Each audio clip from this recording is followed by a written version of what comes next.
जय हिंद दोस्तों। बौद्धिक भारत के कार्यक्रम एक्सपोजिंग द ट्रूथ में आप सभी का स्वागत है। मैं भरत जोशी, एडिटर, बौद्धिक भारत समाचार एवं न्यूज चैनल। हमें विश्वास है आपका प्यार, आपका सहयोग हमेशा बना रहेगा। आज हम जो एपिसोड लेकर आए हैं वो एक जीवन की हकीकत है। तो देखिए हमारा एपिसोड पत्रकारिता का जुनून और हकीकत की कठिन राह। पत्रकारिता का संसार एक अनोखा आलम है जहां जुनून और हकीकत का टकराव हर पल हर एक नई कहानी रचता है। पत्रकारिता एक नशा है, एक ऐसी लत जो किसी को छोड़ती नहीं। यह वह खुमारी है जो शराब को भी मात दे देती है। शराब का नशा कुछ घंटों में उतर जाता है, मगर पत्रकारिता का जुनून जीवन भर साथ चलता रहता है। जवानी खप जाती है, बुढ़ापा भी बीत जाता है, फिर भी पत्रकार अपनी कलम की रोशनी जलाए सत्य की खोज में भटकता रहता है। पत्रकारिता में ना कोई रिटायरमेंट होती है, ना कोई थकान, बस एक अनवरत संघर्ष जो हर दिन एक नई चुनौती लाता है। नौकरी पेशा पत्रकार दिन भर खबरों की तलाश में भटकता रहता है या विज्ञापनों के पीछे भागता है ताकि तनख्वाह की गाड़ी चलती रहे। वही स्वतंत्र प्रकाशक अपने पत्रकारों की टोह में व्यस्त रहता है और पत्रकार वह किसी चाय की दुकान पर बैठा कुटिल मुस्कान के साथ अगली खबर की रणनीति बनाता है। दोस्त के कंधे पर हाथ रखकर महकाने की ओर बढ़ जाता है। पत्रकारों के नाम पर आजकल हजारों संगठन चल रहे हैं। ये संगठन पत्रकारों की सुरक्षा, जीवन बीमा और बुजुर्ग पत्रकारों की पेंशन जैसे मुद्दों पर सरकार से सवाल करते हैं। कुछ संगठन वास्तव में पत्रकारों के हित में कार्य करते हैं, मगर अधिकांश संगठन केवल स्वयंभू अध्यक्षों की स्वार्थ पूर्ति के लिए बने, जो सिर्फ राज्य स्तरीय, जिला स्तरीय, तहसील स्तरीय एवं सैकड़ों अलग अलग पदों की लालच देकर पत्रकारों को अपने साथ जोड़ते हैं एवं गरीब कस्बों के पत्रकार कुछ पैसे देकर इन संगठनों से जुड़कर अपने आप को सुरक्षित महसूस करते हैं। इन संगठनों में पुरस्कारों की बंदरबाट होती है, जहां नारियल, साल और स्मृति चिन्ह बांटे जाते हैं और पत्रकार अपने ख्याली पुलाव पकाते रहते हैं, मगर सत्यता कुछ और है। इन संगठनों के मालिक मात्र पत्रकारों के कंधों पर अपनी स्वार्थ रूपी बंदूक रखकर अपना हित पूरा करने का प्रयास करते हैं। हम ऐसा भी कह सकते हैं कि मात्र अपना उल्लू सीधा करते हैं। पत्रकारिता में दोस्ती, करुणा या हमदर्दी का कोई स्थान नहीं होता। पत्रकार का सच्चा साथी शायद कोई गैर पत्रकार ही हो सकता है, जिसके साथ वह तालाब के किनारे या मय खाने में अपने मन की बात कह सके। सच्चा पत्रकार सत्य और तथ्य की राह पर चलता है, भ्रष्टाचार, छल कपट और जन विरोधी नीतियों को उजागर करता है। लेकिन अब पत्रकारिता का स्वरूप बदल गया है। झोला लटकाए पत्रकारों का दौर गया। अब महंगी डिग्रियों के साथ बड़े मीडिया हाउसों में गुलामी का दौर है। पत्रकारिता अब जुनून नहीं, करियर बन चुकी है। पत्रकारिता में आज का दौर ब्रेकिंग न्यूज का है, जहां नेताजी का सब्जी खरीदना या गंगा में नहाना खबर बन जाता है। पत्रकारिता अब सत्य को सामने लाने की बजाय खबरों को दबाने का धंधा बन चुकी है। बड़े मीडिया हाउस कॉरपोरेट में तब्दील हो गए, जहां लाभ और हानि ही सब कुछ है। खबरें दिखाने या छिपाने का फैसला पैसों के आधार पर होता है। संवेदना, करुणा या सहानुभूति जैसे शब्द अब इस व्यापार से गायब हो गए। पत्रकारिता का पतन इतना हो चुका है कि अब पत्रकार शब्द से अब दलाली और भ्यात दोहन की बू आने लगी है। इस पवित्र पेशे को औसत दर्जों के लोगों ने जीविकोपार्जन का साधन बना लिया है।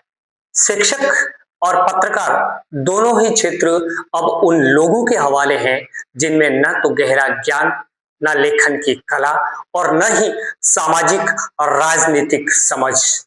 पहले जहां नेता और सेलिब्रिटी पत्रकारों का सम्मान करते थे, वहीं आज पत्रकार भीड़ में भिखारियों की तरह नेताओं के पीछे भागते हैं। फिर भी पत्रकारिता न मरती है न मरेगी। कुछ पत्रकार आज भी रीढ़ की हड्डी सीधी रखते हैं। आजादी के बाद से फौजी पत्रकारिता ने कई बार सत्ता को हिलाकर रख दिया। महात्मा गांधी ने यंग इंडिया और हरिजन के जरिए अंग्रेजों के खिलाफ आवाज बुलंद की। लोकमान्य तिलक ने केसरी और मराठा से राष्ट्रीयता का अलख जगाया। गणेश शंकर विद्यार्थी ने प्रताप के माध्यम से किसानों और मजदूरों के हक की लड़ाई लड़ी। आजादी के बाद भी सुचेता दलाल ने हर्षद मेहता के घोटाले का पर्दाफाश किया, तो द हिंदू ने बोफोर्स घोटाले को उजागर किया। तहलका ने रक्षा सौदों की काली सच्चाई सामने लाई और इंडियन एक्सप्रेस ने सीमेंट घोटाले का खुलासा कर अरुण शौरी को रातों रात नायक बना दिया। आज पत्रकारिता एक कठिन मोड़ पर खड़ी है। पत्रकार अपनी कमजोरियों को परिवार की जिम्मेदारियों का बहाना बनाते हैं, मगर यह सच नहीं। पत्रकारिता पैसा नहीं, एक मिशन है। जैसे क्रांतिकारियों ने आजादी के लिए सब कुछ अपने दांव पर लगाया, वैसे ही सच्चे पत्रकार का धर्म है कि वह भ्रष्ट नेताओं, नौकरशाहों और कॉरपोरेट के गठजोड़ से जनता को बचाए। पत्रकारिता का लक्ष्य है देश को प्रगति, समृद्धि और खुशहाली की राह पर ले जाना। यही पत्रकारिता का असली धर्म है। पत्रकारिता के लिए सद्भावना एवं शांति एक रचनात्मक शक्ति है। शांति जीवन में आती है तो निरंतर विकास होता है। आप देखें, एक छोटे से बीज को जब हम जमीन में शांति से पड़ा रहने देते हैं, तब वो अंकुरित होता है। और किसी भी पेड़ पर फल कब आते हैं? जब उन्हें शांति से, उन्हें प्रकृति के बीच में खड़ा रहने देते हैं। अगर बीच बीच में उसे परेशान किया, डिस्टर्ब किया या हिलाते रहे, तो न तो फल आएगा और न ही बीज अंकुरित होगा। मानव जीवन एवं मानव समाज में भी हर क्षेत्र में उन्नति चाहिए। पहले मनुष्य के मन पे शांति चाहिए और इस शांति को फैलाने का काम हमारे पत्रकार बंधुओं की कलम करती है। जब उनके मन की शांति स्याही में डुबोकर वह कलम शांति के संदेश लिखती है या इलेक्ट्रॉनिक मीडिया के माध्यम से प्रसारित होती है, तो वो समाज विकास, जागरूकता एवं उन्नति के पावर पाता है। उन्नति के लिए एक मार्गदर्शन पाता है, युवाओं को एक सही दिशा मिलती है। बुजुर्गों के जीवन में जीने की एक आशा की किरण दिखती है। समाज के हर वर्ग के लिए शांति और सद्भावना से नई राह खुलती है। पत्रकार न्यूज तो जरूर दे और सत्य को उजागर जरूर करें, लेकिन सत्य को शांति की घोल में घोल घोल कर, डुबो डुबो कर लोगों को पिलाएं। सच्ची बात को ऐसे सुनाएं कि समाज के दिल में शांति फैले। कई बार हम सच्ची बात तो बताते हैं, लेकिन सच बताते बताते शांति की राह भटक जाते हैं, सद्भावना की राह को भटक जाते हैं। फिर भी कहते हैं कि हमने तो सच बोला था। तो एक कहावत है, सत्यम बुर्यात प्रियम बुर्यात न बुर्यात सत्यम अप्रिय, अर्थात सच बोलो, मीठा बोलो, लेकिन ऐसा सच मत बोलो जो एक दूसरे का अप्रिय बना दे। सत्य को हम सेतु बनाएं, दीवार की तरह न बनाएं जो हम बांट दे। सत्य का ऐसा पुल बनाएं जो हमें एक दूसरे को जोड़ दे। अंत में, न मंजिल आसान है हमारी और न राहें सीधी है हमारी। वो हर एक कदम पर ठोकरें हैं, फिर भी नजर ऊंची है हमारी। जो थकते नहीं वही लोग आगे बढ़ते हैं, जो थकते नहीं वही लोग आगे बढ़ते हैं, और जो डरते नहीं वही इतिहास लिखते हैं।